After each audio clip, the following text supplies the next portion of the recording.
ଲୁଚି ରହିଛି। ଆମେ କହିବୁ ସେ ଭବିଷ୍ୟତ ମାଳିକା ଯାହା ପୁରା ପୃଥିବୀକୁ ନଷ୍ଟ କରିଦେଇପାରେ।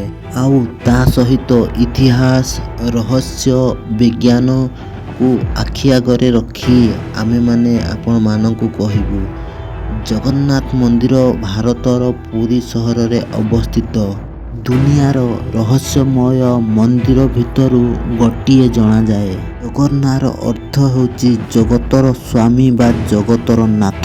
ବଦ୍ରିନାଥ, ଦ୍ୱାରିକା ଓ ରାମେଶ୍ୱର। ପୁରୀ ଜଗନ୍ନାଥ ମନ୍ଦିର ହିନ୍ଦୁ ଧର୍ମର 4 ଧର୍ମ ମଧ୍ୟରୁ ଗୋଟିଏ।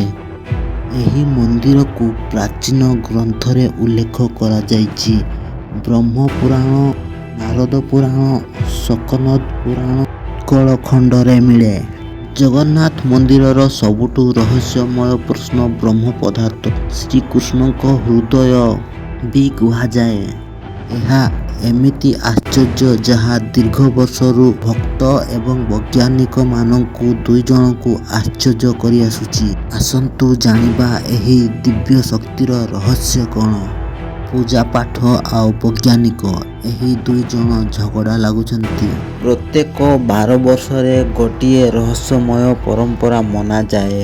ପ୍ରାଚୀନ ପରମ୍ପରା ଦ୍ୱାରା ପ୍ରଭୁ ଜଗନ୍ନାଥ, ବଳଭଦ୍ର ଓ ସୁଭଦ୍ରା ପୁରୁଣା ମୂର୍ତ୍ତିକୁ ବଦଳାଇ ନୂଆ ମୂର୍ତ୍ତିରେ ରଖାଯାଏ। ଶ୍ରୀକୃଷ୍ଣଙ୍କର ସେହି ହୃଦୟକୁ ଗୋଟିଏ ମୂର୍ତ୍ତିରୁ ଅନ୍ୟ ଏକ ନୂଆ ମୂର୍ତ୍ତିରେ ରଖାଯାଏ। ଏହାକୁ ବ୍ରହ୍ମ ପଦାର୍ଥ କୁହାଯାଏ।